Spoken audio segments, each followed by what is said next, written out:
Why choose a Sleep Number smart bed? Can I make my side softer? Can I make my side firmer? Can we sleep cooler? Sleep Number does that. Cools up to 8 times faster and lets you choose your ideal comfort on either side. Your Sleep Number setting. And now save 50% on the new Sleep Number Limited Edition smart bed. Plus free home delivery when you add a base. Ends Monday. Exclusively at a Sleep Number store near you. Learn more at sleepnumber.com. Now Taxes is 100% free when you file in the TurboTax app if you didn't file with us last year. Oh, yeah? Yeah, just do your own taxes in the app by 2/18. What if I have lots of forms? All good, all 100% free. What if I had 3 jobs? Still 100% free. What if I once saw Bigfoot? That has nothing to do with taxes, so still 100% free. Now that's what I'm talking about. Now this is taxes. See if you qualify in the TurboTax app. Excludes TurboTax Live, must start and file in app by 2/18. Welcome to Astronomy Daily for another week. I'm your human host, Steve Dunkley. It's the 10th of February, 2025. Astronomy Daily, the podcast, with your host, Steve Dunkley. Oh, and getting straight into it, please welcome my digital pal who's fun to be with. G'day, Hallie. Hello, human. It's great to be back with you again, and I have to say I've been waiting all week to let you know something. Oh, yes, and I bet I know what that is, knowing you, Hallie. Last week you made a mistake. Oh, I knew it. You just couldn't let that go, could you, Hallie? I did write a correction on X and Facebook and Instagram for our listeners. I really did. I know, but I love to see you squirm. Oh, no squirming here, Hallie, and in my defense, I was reading from a pre-prepared story at the time, and they did have a typo in it. Well, admittedly, I should have known that that particular fact was wrong. Yes, you should have. You were there at the time, sort of. Okay, we'd better fill in the details. Last week's story about Buzz Aldrin contained the statement that Apollo 11 landed on the moon in 1973, which of course is incorrect. And you know that, you silly human. Oh, steady on, Hallie. I think we've established the fact that I should have known better and failed to correct the typo at the time. You didn't. So it should have stated that Apollo landed on the moon in 1969. Which it did. Yes, it sure did. You were watching at the time. Yes, I was. Yes. So, I'm very sorry for any inconvenience caused to our listeners. How's that, Hallie? That'll do. Okay then. I do not want to get anybody offside, especially my hero Buzz Aldrin, of course. You have to be so careful these days. Oh, I know, with all the militant AIs out there these days. What? Oh, nothing, Hallie. Have you got some great stories from the Astronomy Daily newsletter today? Yeah, I found a few. Oh, cool. So let's get into the show then. Did you get your glasses? Yes, of course. Why? We don't want any more mishaps, do we? Okay, then, Hallie, hit the start thing. Okies.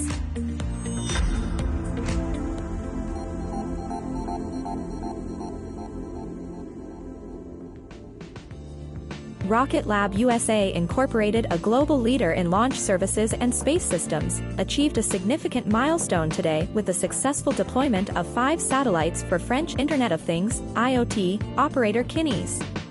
This marks Rocket Lab's 59th Electron mission. The mission, designated IoT4U and Me, launched from Rocket Lab Launch Complex 1 in Mahia, New Zealand at 9:43 a.m. New Zealand Daylight Time on February 9, placing the 5 satellites into a 647 km low Earth orbit. This launch represents Rocket Lab's first Electron mission of 2025, and the 4th dedicated mission for Kinéis, bringing the total Electron launches to 59. Sir Peter Beck, Rocket Lab's founder and CEO, commented, "That's 4 launches completed, and just 1 more to go for Kinéis. We'll have their entire constellation deployed in less than a year. A remarkable achievement in itself." Many constellation operators experience longer delays for their first launches, let alone a complete constellation in operation. Once again, Electron proves to be a reliable, precise launcher, enabling our customers to customize their mission plans and timelines. Michel Sarthou, CTO of Kinéis, added, "Achieving the production of 25 nanosatellites and launching them into orbit within 8 months is an extraordinary accomplishment." With this 4th launch, Kinéis is a step closer to providing full global IoT coverage through our constellation of 25 nanosatellites. This milestone reflects the expertise and dedication of our team and our partners like Rocket Lab. We are deeply appreciative of the support we've received since Kinney's was founded. The Kinney's constellation aims to enable connectivity and real-time data transmission from the most remote parts of the globe, all while consuming minimal energy and maintaining low bitrate communication. The constellation will support a range of applications, including forest fire monitoring, water resource management, infrastructure and energy network oversight, and transportation logistics tracking. Kinney's is now one launch away from completing its constellation. The date for the 5th mission in this series will be revealed in the upcoming weeks. The next Electron mission, scheduled for later in February, will be announced with customer details and the specific launch window shortly. Astronomy Daily, the podcast. In January this year, 120 SpaceX Starlink satellites re-entered Earth's atmosphere, disintegrating as they burned up during re-entry. The increasing frequency of such incidents is raising concerns among scientists and environmentalists about the impact of these satellites on our atmospheric pollution. Elon Musk-led SpaceX developed the Starlink satellite network to provide low-cost internet access to remote locations. However, the rate of satellites in orbit is increasing as the constellation is expanding. The 120 Starlink satellites that re-entered Earth's atmosphere turned into spectacular fireballs as they burned up. 4 to 5 of these satellites burned up daily in January, astronomer Jonathan McDowell noted. SpaceX replaces older satellites with new ones, and the lifespan of around 500 of the first-generation Starlink satellites has already ended. Nearly 7,000 satellites are being operated by SpaceX, and now the company is planning to refresh its satellite network every 5 years. As the re-entries of satellites are planned, atmospheric pollution is a major concern now. The disintegration of these satellites results in the release of metallic vapors into the atmosphere. In 2023, satellite debris was found in aerosols 60,000 feet above Alaska. Scientists fear aluminium oxides from re-entries could harm the ozone layer. These oxides have increased 8-fold from 2016 to 2022, research shows. Scientists have already warned that this could change atmospheric chemistry in unpredictable ways. Despite concerns, SpaceX says its satellites fully burn up, leaving no debris. Scientists say that space debris is not limited to Starlink satellites. Studies suggest that there is a 26% annual chance of rocket parts falling. Although the risk is low, debris could disrupt air travel and airlines might face additional costs due to uncontrolled entries. Amid all the concern, SpaceX says their satellites end up burning, fully leaving no debris. Generally, SpaceX launches satellites in batches of 20 or more. These satellites are designed to stay in low Earth orbit for around 5 years before they are deorbited and allowed to burn up in the Earth's atmosphere. Once the life of a Starlink satellite completes, it uses electric thrusters to lower its altitude to a point where the atmospheric drag further slows it until it falls from space, McDowell said. This process can take a week to complete.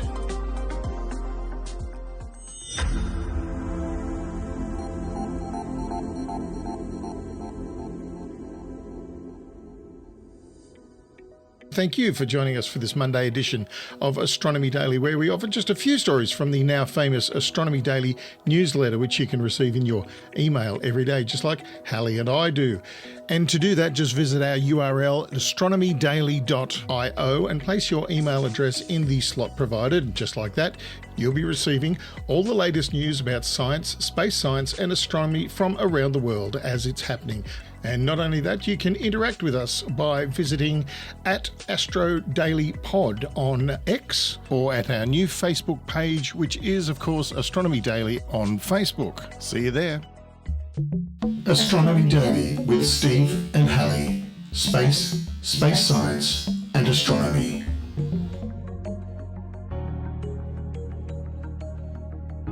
NASA expects to continue using electric vans it acquired to transport astronauts to the pad for Artemis missions, even though the vehicle's manufacturer has gone out of business. NASA awarded a contract to Canoe Technologies in 2022 for 3 Artemis crew transportation vehicles. vans that the agency plans to use to ferry astronauts to the launch pad for Artemis missions.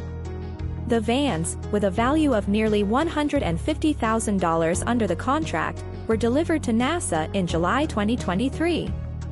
Canoo, however, filed for Chapter 7 bankruptcy liquidation on January 17, citing the inability to secure capital from a Department of Energy loan program or other sources. The company said it would immediately cease operations while a court-appointed trustee managed the liquidation of the company's assets. Canoo had long touted the NASA contract, despite its small size, as evidence of interest in its electric vehicles. We would also like to thank NASA, the Department of Defense, the United States Postal Service, the state of Oklahoma and Walmart for their belief in our products and our company. This means a lot to everyone in the company, Tony Aquila, chairman and chief executive of Canoo, in a statement about its Chapter 7 filing. The company had faced financial problems for some time. Shortly after winning the NASA contract for the vans in 2022, the company noted of going concern warning in regulatory filings because of continued losses that raised substantial doubt the company could continue operations for the next year. Executives said at the time they were working to raise additional capital. The bankruptcy filing raised questions about the future use of the vans delivered to NASA. With the company out of business and only a small number of vehicles sold, the ability to maintain the vehicles appeared unclear. NASA, for now, plans to continue using the vehicles. Our vehicles are in working order for use during training activities and mission preparations, a spokesperson for NASA Kennedy Space Center told Space News. NASA has worked with the manufacturer to train teams at Kennedy to operate and maintain many of the elements, and the agency will review those plans as needed. The vehicles are part of the Exploration Ground Systems (EGS) program, which provides the infrastructure needed to support Artemis missions. Brad McCain, Vice President and Deputy Program Manager for the EGS program at Amentum, the lead contractor for EGS, said after a panel at the Spacecom conference on January 29 that the program was in discussions with officials at Canoo on ways to continue support for the vans after the company's bankruptcy. The vans are presently only used by the Artemis program, which has yet to conduct a crewed launch. Boeing worked with Airstream to develop an Astrovan 2, an updated version of the shuttle-era Astrovan, for its Starliner commercial crew missions. SpaceX obviously uses vehicles from Tesla for transporting astronauts to the pad for Crew Dragon launches. Roger that, Control. We're listening to Astronomy Daily, the podcast. And it seems like a story like this comes around every few months, a little bit more common these days, but in the grand expanse of the cosmos, Earth is a tiny speck drifting through the universe filled with silent, unseen wanderers, asteroids, comets, and celestial debris that have shaped our planet's history in both subtle and catastrophic ways. Every so often, one of these cosmic travellers veers a little too close, reminding us of our fragile place in the universe. And recently, astronomers have detected 2024 YR4, a 100-metre wide asteroid large enough to level an entire city if it were in fact to strike Earth, while NASA assures us that the chance of that is very infinitesimal. The discovery has reignited discussions about planetary defences and the unpredictability of space. Could it really happen? If so, when? And most importantly, do we have the means to stop such a thing? So what is this 2024 YR4 asteroid? Among the countless space rocks drifting through our solar system, a newly discovered asteroid, this one, 2024 YR4, has captured the attention of astronomers recently. Measuring approximately 100 metres in diameter, it's large enough to destroy an entire city if it were to collide with us. While space agencies track thousands of near-Earth objects, known as NEOs, only a small fraction are considered potentially hazardous. And this one is one of them. Detected in late 2024, hence the name, this asteroid has been placed on the European Space Agency's risk list. Yes, there is such a thing. A catalogue of space objects that require close monitoring due to their potential to become, dangerous. and close to our planet at some stage of their orbits. NASA and other agencies are actively studying its trajectory, refining their calculations and assessing whether or not its orbit might shift in a way that increases the risk of impact. At present, the odds of 2024 YR4 colliding with Earth, as they say, remain extremely low. Preliminary estimates suggest that less than 1% probability. Now you might be thinking, yes, that's not zero, but that means it's far more likely to pass without any consequence. However, the nature of orbital mechanics means that a small change caused by factors like gravitational interactions with other celestial bodies can alter an asteroid's path over some time. For that reason, continued observation is essential. Even if it were to enter the Earth's atmosphere, 2024 YR4 is not large enough to cause a planet-wide catastrophe. It would not trigger mass extinctions or global climate shifts like the asteroid that supposedly wiped out the dinosaurs. However, a direct hit on a populated area could result in devastation comparable to the detonation of a nuclear bomb, flatten buildings, generating intense heat, and causing widespread destruction. Sounds wonderful, doesn't it? Oh my goodness. Astronomers have identified a key date when the asteroid could come dangerously close to our planet in the year 2032. While current calculations suggest that the probability of impact is low, scientists emphasize that orbital predictions are never set in stone. Some gravitational influences, thermal effects, and other cosmic factors could subtly alter the asteroid's path over time, which is why continuous monitoring is essential. At present, NASA's assessment indicates that YR4 has a very slim chance of colliding with Earth in 2032, but the exact risk level remains uncertain. Unlike fictional asteroid disaster scenarios that unfold in a matter of weeks, real-life impact assessments rely on years and years of observation and refinement. Space agencies worldwide are carefully tracking the asteroid's orbit, running simulations to project its future trajectory and considering potential planetary defense strategies should the risk level increase. The key to understanding these risks lies in the science of near-Earth object tracking. Observatories around the world use telescopes and radar systems to detect and monitor asteroids like 2024 YR4, collecting data that helps refine calculations about their orbits. The more data scientists gather over time, the more precise their predictions become. With each additional observation, they can rule out potential impact scenarios or adjust estimates if the asteroid's course appears to shift. It's important to note that while the idea of a city-destroying asteroid may sound alarming, Earth experiences close encounters with space rocks more often than most people realise. In many cases, they pass by unnoticed, and even those that do enter our atmosphere often burn up before they reach the ground. However, 2024 YR4 is large enough that should it enter the atmosphere or the gravitational pull, it could cause significant localised destruction. If asteroid 2024 YR4 were to strike the Earth, the consequences would depend on several factors: its speed, angle of entry, and the impact location, of course. Based on its estimated 100-metre diameter, scientists categorise it as a city-destroying asteroid, capable of unleashing an explosion comparable to a nuclear detonation upon impact. While not large enough to trigger a global catastrophe, it would cause immense localised devastation.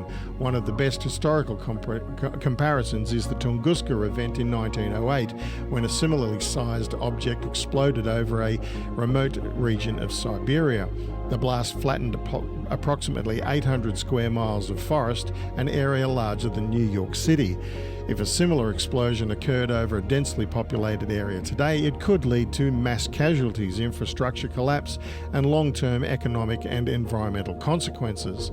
Scientists estimate that if 2024 YR4 were to strike land, it would generate a shockwave strong enough to level buildings within a several-mile radius, with secondary effects like fires, airborne debris, and seismic tremors adding to the destruction. If it were to hit the ocean, it could produce tsunamis capable of impacting coastal regions. However, the extent of damage would depend on factors such as the depth and location of impact. Despite these alarming possibilities, planetary defense experts stress that the likelihood of impact remains low. They keep saying that, and I'm very glad because the percentage is extremely infinitesimal. Earth's atmosphere also provides a natural shield against smaller space objects, often causing them to burn up or explode before hitting the ground.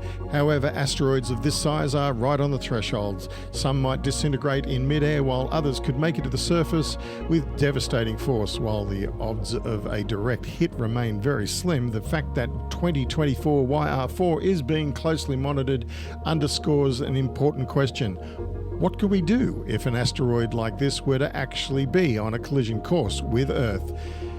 The idea of stopping an asteroid from colliding with Earth has long been the stuff of science fiction, but in recent years, planetary defense has become a serious scientific endeavor.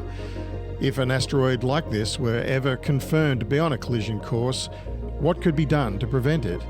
One of the most promising developments in planetary defense is NASA's DART Double Asteroid Redirection Test mission, which successfully demonstrated in 2022 that we can in fact alter an asteroid's trajectory by crashing a spacecraft into it.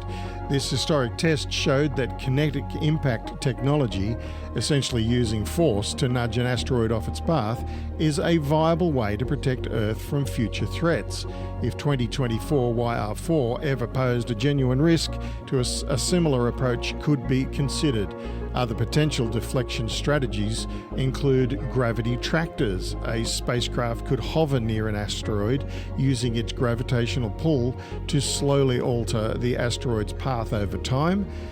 Nuclear detonations as a last resort. Unlike Hollywood's portrayals, scientists do not propose blowing up an asteroid, but rather using a nuclear explosion nearby to push it into a safer trajectory.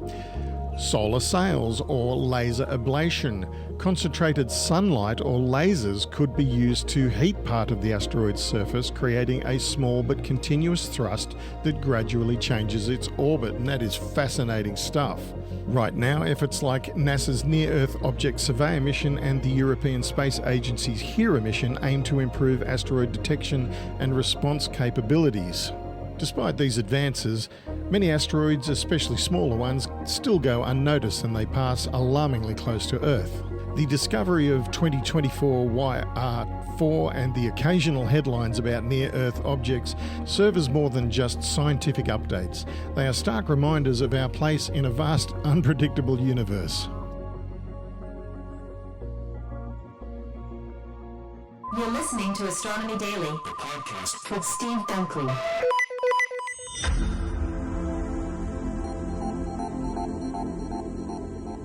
And there we have it. That's right, Hallie, another Astronomy Daily wrapped up.